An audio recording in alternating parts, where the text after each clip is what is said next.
नमस्कार साथियों। UP police 2026 की बात करें, बहुत सारे बच्चों का सपना है पूरा करना कि इस बार सर 2026 में ये यूपी पुलिस में एक वर्दी हमारी होगी। मेरे दोस्त, 110 में से 110 का स्कोर कैसे करें? जी हाँ, रीजनिंग अपने आप में देखा जाए तो एकदम टफेस्ट टॉपिक है, यानी अपने आप में एक ऐसा टॉपिक जिसकी डिमांड पूरे मार्केट में है। और आपके यूपी पुलिस को अगर एग्जाम को क्लियर करना है तो ऐसा टॉपिक जिसको देखा जाए तो सबसे ज्यादा मार्क्स भी यहीं से बच्चा गेन कर सकता है। मेरे दोस्त, अगर मैं बात करूं, रीजनिंग एक ऐसा टॉपिक हो चुका है कि अगर आपका स्ट्रॉन्ग नहीं है तो सिलेक्शन बिल्कुल मुश्किल है, क्योंकि एग्जाम में 55 क्वेश्चन है और एक क्वेश्चन 2 मार्क्स यानी 110 नंबर यहां से आ रहे हैं। तो ऐसे 2 सब्जेक्ट है जिससे बच्चा अपने एग्जाम को क्वालिफाई कर सकता है। पहला कौन सा है? रीजनिंग, और दूसरा है हिंदी। क्योंकि रीजनिंग से 110 नंबर और आपका हिंदी से 74 मार्क्स, तो टोटल 184 मार्क्स मेरे भाई इन दोनों सब्जेक्ट से आप गेन कर सकते हैं। तो नए टॉपिक्स भी कुछ हमारे एग्जाम्स ओरिएंटेड आए हैं, तो आपको बता देता हूं, यूपी पुलिस को अगर क्रैक करना है तो हमारे टोटल 44 चैप्टर हैं। जी हाँ, टोटल 44 चैप्टर हैं। अगर इनको आपने अच्छे से पढ़ लिया तो आप एग्जाम को क्रैक कर देंगे। तो किन टॉपिक से प्रश्न आएंगे, किस तरीके से, किस रणनीति को आपको लगाना होगा तो आप अच्छा कर सकते हैं, और सेफ स्कोर क्या होगा ये भी हम लेकर चलेंगे आज की इस वीडियो के अंदर। मेरे प्यारे दोस्त, अगर हम बात करें यूपी पुलिस के लिए, अपन लोगों ने वर्दी सीरीज भी स्टार्ट की है जो कि एकदम फ्री है और टॉपिक वाइज हमने आप लोगों के लिए स्टार्ट की है, जो कि सुबह 7 बजे रेगुलर हमारी चल जाती है। तो आप समय पर आकर इस सेशन को एंजॉय कर सकते हैं, जिसकी हमारी क्लासेस शुरू भी हो चुकी है और उम्मीद है 55 में से 55 की जिम्मेदारी हम लेते हैं। देखो, हम अपनी तरीके से अगर बात करें मेरे दोस्त, हम अपना 100% एफर्ट लगाएंगे, पर सिर्फ हमारे एफर्ट से सब कुछ नहीं होगा, आपको भी एफर्ट लगाना पड़ेगा, क्योंकि रीजनिंग एक गेम चेंजर है और हम इसका गेम ओवर करने के लिए आ चुके हैं। दोस्तों, अगर एग्जाम को क्रैक करना है तो हमें इन 5 टिप्स पर बहुत अच्छे से फोकस करना है। अगर हम इन 5 टिप्स पर अच्छे से फोकस करते हैं, हम रीजनिंग में एक बहुत अच्छा स्कोर लेकर आ सकते हैं। तो हमें इन पर काम कैसे करना है, उन चीजों पर भी बात करेंगे। रीजनिंग हमारे एग्जाम में देखा जाए मेरे भाई, टोटल मैंने बताया 44 चैप्टर हैं, पर हमें एग्जाम को रीजनिंग की, अगर रीजनिंग को एक तरीके से देखा जाए तो एक इजी लैंग्वेज में हमें इसको समझना पड़ेगा।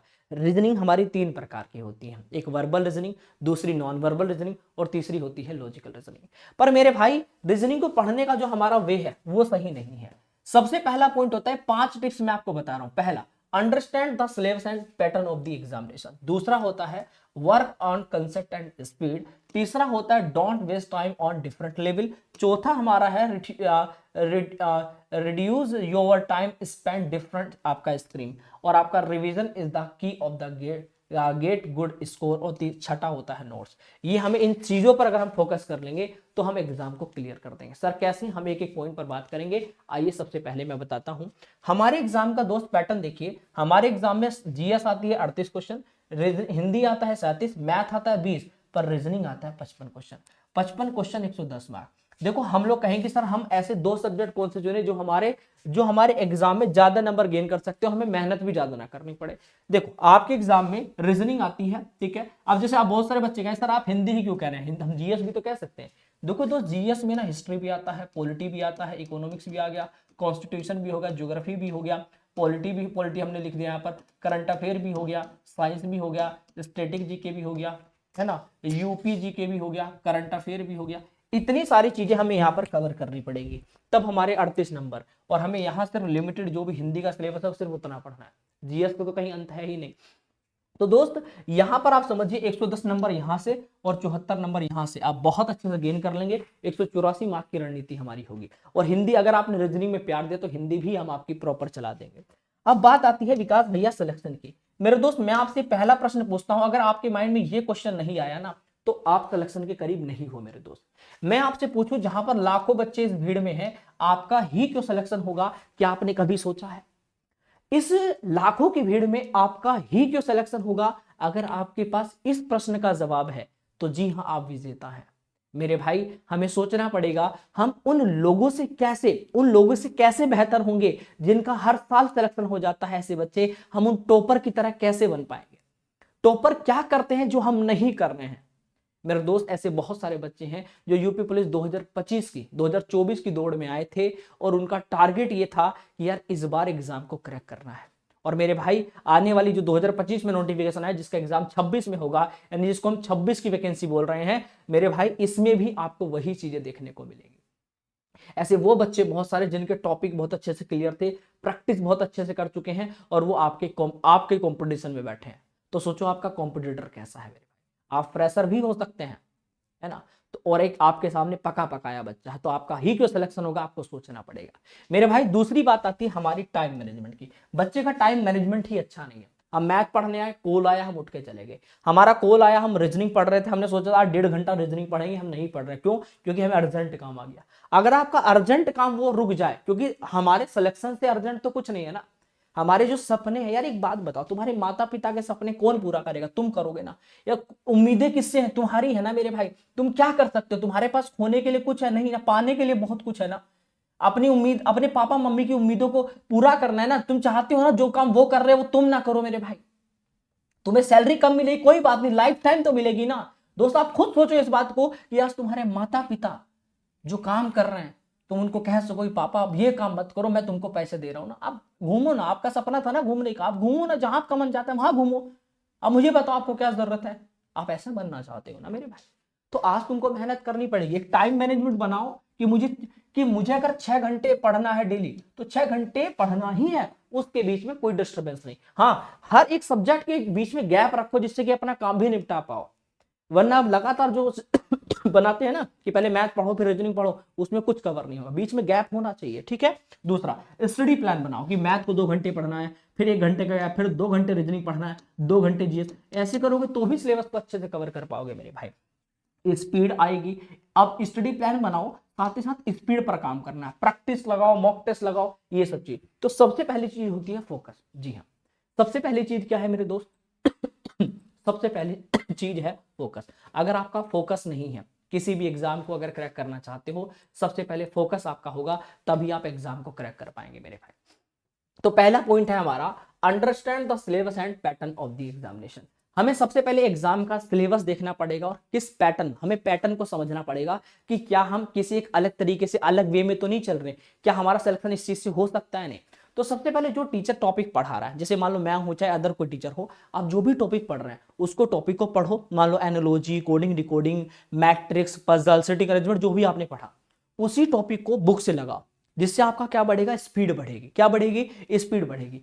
और आप फिर मॉक लगाओ। आपको पता होना चाहिए, जब हमारा 20% आपका टॉपिक कवर होते हैं तब हम क्या करते हैं, जब 50% होता है तब क्या करते हैं, 70% जब हमारा वेटेज पूरा होता है तब, और 90% तब। इनके अलग अलग क्राइटेरिया होता है। तो सबसे पहले आपको टॉपिक वाइज मॉक लगाना है। जिस टॉपिक को आपने पढ़ा उसका आप टॉपिक वाइज रिवीजन करेंगे, फिर आप टॉपिक वाइज मॉक लगाएंगे, एग्जाम ओरिएंटेड। मॉक का मतलब जो एग्जाम में एक्सपेक्टेड क्वेश्चन जैसे आते हैं उस टाइप के क्वेश्चन, ठीक है मेरे भाई।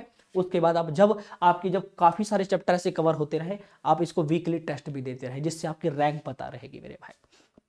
आपको कुछ समझ में नहीं आता, आप अपने दोस्तों से पूछिए, है ना। दूसरी चीज होती है work on concept and speed, यानी कि कंसेप्ट और स्पीड पर भी काम करना है आपको। ऐसा नहीं कि मेरे भाई कि आप बस क्या गधा मजदूरी कर रहे हैं, जो टीचर ने पढ़ा दिया। बहुत से बच्चे होते हैं ना कि जो पढ़ा दिया बस ठीक है। आप नोट्स बनाओ, प्रॉपर नोट्स बनाओ। जब हम 10वीं 12वीं में थे, क्या जब एग्जाम टाइम में हमने कभी किताब से रिवीजन किया? नहीं ना। जो हमने शॉर्ट नोट्स बनाए थे ना, आप उसको रिविजाइज करते हो। आपने जो ऐसे किताब में भी 5-5 लाइन का होता था, किताब में तो चलो एक ही पेज पे आ जाता था, हम कॉपी में 5-5 लाइन में लिखते थे, पर हम वो रट लेते थे। क्यों? क्योंकि हमारे हाथों से लिखा हुआ था। तो आप नोट्स पर बहुत अच्छे से काम करना, एक एक कंसेप्ट लिखना। और इससे अगर आप खुद के नोट्स बनाओगे ना, तो इससे एक बड़ी चीज होती है, स्पीड भी आएगी, क्योंकि आप खुद करने की कोशिश कर रहे हैं, ठीक है मेरे भाई। क्योंकि आप खुद देखिए, जब किसी भी चीज की नींव, अगर जैसे आप यहाँ पर इस पेड़ को देखिए, इसकी नींव मजबूत है, 100-100 साल पुराने पेड़ हैं, अब आज भी खड़े हैं। क्यों? इसकी डाली तो कमजोर होती है, आप लटक जाओ टूट जाएगी, पर पेड़ क्यों जिंदा है इतने सालों तक? क्योंकि उसकी नींव मजबूत है। इसीलिए जब आप नोट्स बनाओगे तो उसमें जो बेसिक बातें लिखोगे ना, अगर आप बेसिक से चलोगे, बेस बनाकर चलोगे, तो चीजें कभी खराब नहीं होगी। बड़ी बड़ी बिल्डिंगें होती है मेरे दोस्त, वो आज भी अपनी जगह पर टिकी हैं। क्यों? क्योंकि उनकी नींव मजबूत है मेरे भाई। एग्जाम के 3 लेवल होते हैं, इजी, मॉडरेट एंड डिफिकल्ट। आप किस लेवल की ओर जा रहे हैं? हो सकता है आप मुश्किल लेवल की तरफ जा रहे हैं, आप ऐसे लेवल की तरफ जा रहे हैं जो आपका समय बर्बाद कर रहा है मेरे भाई। हम लोग सोचते हैं कि बस डिफिकल्ट लेवल पढ़े जाए, हम ऐसा लेवल पढ़े जिससे हमारा सिलेक्शन हो जाए। तो सिर्फ इसको पढ़ने से सिलेक्शन नहीं होगा ना मेरे भाई।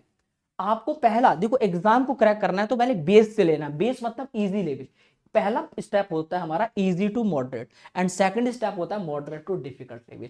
हमें ये तीनों लेवल को एक साथ कवर करना है। हम सिर्फ करें कि आसान आसान पढ़ ले सर, एग्जाम में आसान आता है, या हार्ड हार्ड पढ़ ले बस ये आता है। जब आप बेस से ही लेकर नहीं चलोगे यहां तक, तो आपको यहां से चलना पड़ेगा ना।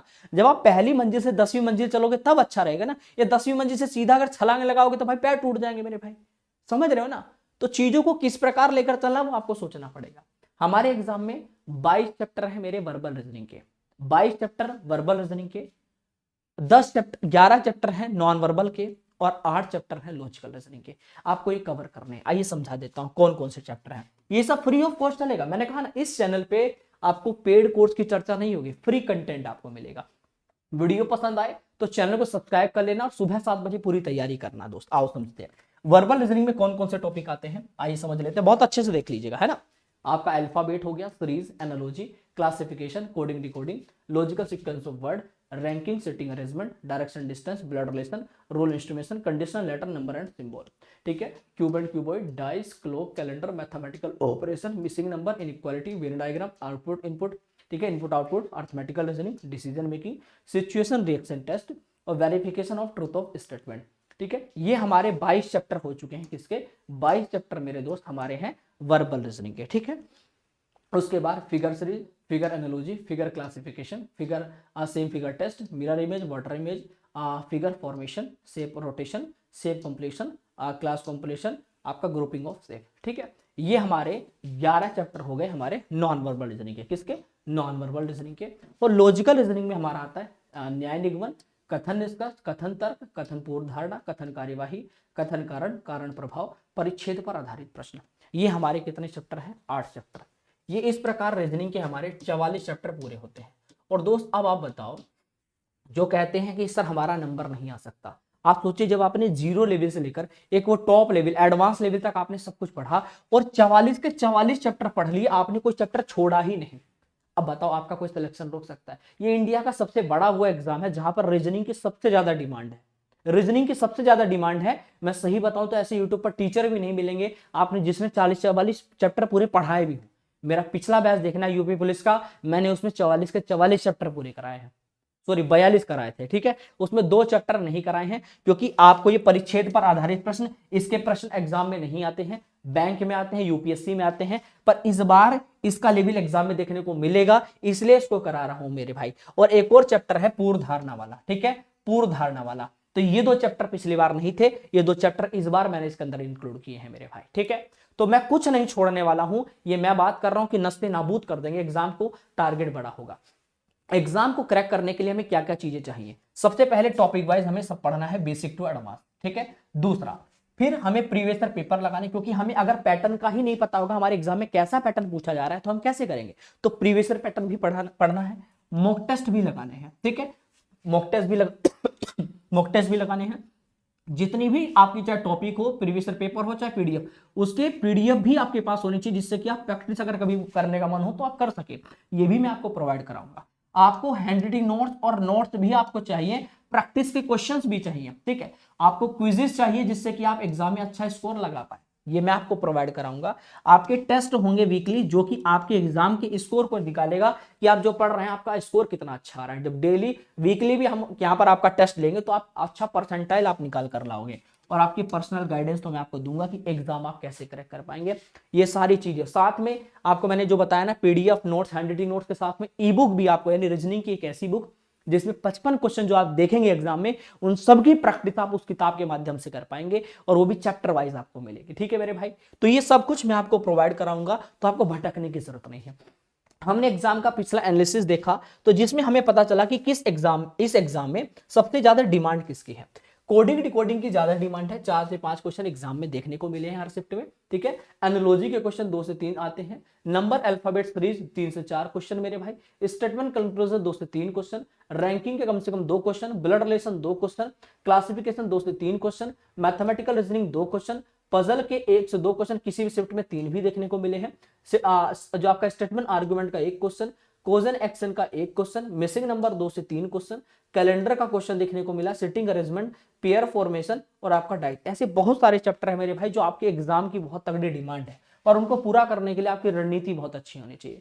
तो मैं कहता हूं 110 में से 110 का आपकी रणनीति अगर होगी, आप वो सब कुछ कर लोगे ना, तो कुछ बचने वाला नहीं है मेरे भाई। तो इसके लिए बस आपको थोड़ा सा लड़ना पड़ेगा, फाइट आपको करनी पड़ेगी। मैं अभी सुबह 7 बजे एक सीरीज चला रहा हूं, वर्दी सीरीज। इसमें आपको टॉपिक वाइज पूरा बैच पढ़ा रहा हूं, ठीक है। पर अगर आप लोगों की डिमांड हुई तो मैं इसी चैनल पे शाम को 5 बजे आपके लिए एक सीरीज लाना चाहता हूं, जिस सीरीज के अंदर मैं क्या करना चाहता हूं, मैं 15 मिनट की एक ट्रिक का सेशन लेना चाहता हूं। यानी 15 मिनट के अंदर हर एक चैप्टर के, अगर 44 चैप्टर हैं तो 44 के 44 चैप्टर की एक ऐसा शॉर्टकट, यानी कि हर टॉपिक में क्या टेक्निक लगाते हैं जिससे कि आंसर तुरंत आ जाता है, वो टेक्निक 15 मिनट के अंदर खत्म। ऐसी 44 वीडियो के अंदर 15 मिनट की 44 वीडियो होंगी और आपका सारी टेक्निक खत्म। आपको कहीं भटकने की जरूरत नहीं पड़ेगी मेरे भाई। और अगर आपने रीजनिंग में प्यार दिया तो बाकी सारे सब्जेक्ट भी मैं यहां पर करा दूंगा। ये मेरी जिम्मेदारी, रुपया एक नहीं लगेगा मेरे भाई। बस तैयारी करो। आपको देखना है कि कैसे तैयारी करनी है, मैंने आपको बता दिया। सुबह 7 बजे आओ। आपको कहीं 1 रुपया, अगर कहीं 1 रुपया भी खर्च करने की जरूरत पड़ रही है ना, अगर लग रहा है तो कोई जरूरत नहीं मेरे भाई, मत लगाना। बस आप ये सोच लो कि आपका ही क्यों सिलेक्शन होगा। अगर जो मैं बता रहा हूं अगर तुम क्या कर लोगे तो कोई सिलेक्शन रोक देगा? आप कहोगे बिल्कुल नहीं रोक सकता, क्योंकि सर जब टॉपिक अच्छे से पढ़ लेंगे, प्रीवियस ईयर पैटर्न पढ़ लेंगे, मॉक टेस्ट लगा लेंगे, टेस्ट लगा देंगे, मैराथन लगा लेंगे, क्विजेज लगा लेंगे, टेस्ट सीरीज लगा लेंगे, तो क्या कुछ बच गया? बिल्कुल नहीं मेरे भाई। बस मेरे भाई जो भी पढ़ना टाइम मैनेजमेंट के साथ पढ़ना, स्पीड भी बढ़ेगी, स्कोर भी आएगा, जीवन में आगे भी बढ़ पाओगे मेरे भाई। बस वादा रहा, वादा करो मुझसे कि सर मेरी क्लास में आओगे। अपने अपने आप को सुधारना है मेरे भाई, अपनी पीढ़ी को सुधारना, मम्मी पापा के सपने को पूरा करना है। अब उनको करने के लिए आपके अंदर कितना जुनून है, कितनी आग है, उसको देखने का समय आ चुका है। तो इस वर्दी के जुनून के साथ एक प्यारी से कमेंट करना है मेरे दोस्त। आपका प्यारा सा कमेंट, एक छोटा सा कमेंट भी मेरा मोटिवेशन हो सकता है। और मैं चाहता हूं कि मेरे भाई आप एक ऐसी प्यारी सी कमेंट करना कि अगर मेरी वीडियो को कोई दूसरा भाई भी देख रहा है तो उसके अंदर वो जुनून पैदा हो कि हाँ सर मैं इस बार वर्दी लूंगा सर, क्योंकि मेरे मम्मी पापा का सपना है सर कि मैं कुछ करके दिखाऊं। और मैं दिखाना चाहता हूं सर, मुझे लोग बेकारा समझते हैं, मैं नहीं हूं बेकारा सर, मैं अपने आप को प्रूफ करना चाहता हूं।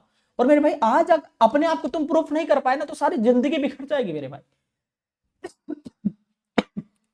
फिर सारी जिंदगी 5-5, 10-10 हजार रुपए की जॉब करना चाहते हो? कोई तुमको कितने दिन रखेगा? 2 महीने, 4 महीने, 1 साल, 2 साल, 5 साल, 10 साल, जिंदगी कैसे कटेगी मेरे भाई? आज कर लो मेरे भाई, अपने माता पिता का सपना पूरा करना है दोस्त। हम चाहते हैं जो आज काम कर रहे हैं वो ना करें, उन्होंने बहुत स्ट्रगल करके हमें पढ़ाया, यहां तक लेकर आए हैं। अब हमारा फर्ज बनता है ना उनके लिए कुछ करने का। तो यार जुनून लाओ अपने अंदर मेरे भाई, और इस साल आग झोंक दो मेरे भाई। ये जो 4-5 महीने मिलेंगे ना, कुछ मत सोचो, तैयारी शानदार रखो, इस जोश को गिरने मत देना मेरे भाई। मिलते हैं सुबह 7 बजे। Thank you so much, love you all, जय हिंद, जय भारत, वंदे मातरम, लाडलो।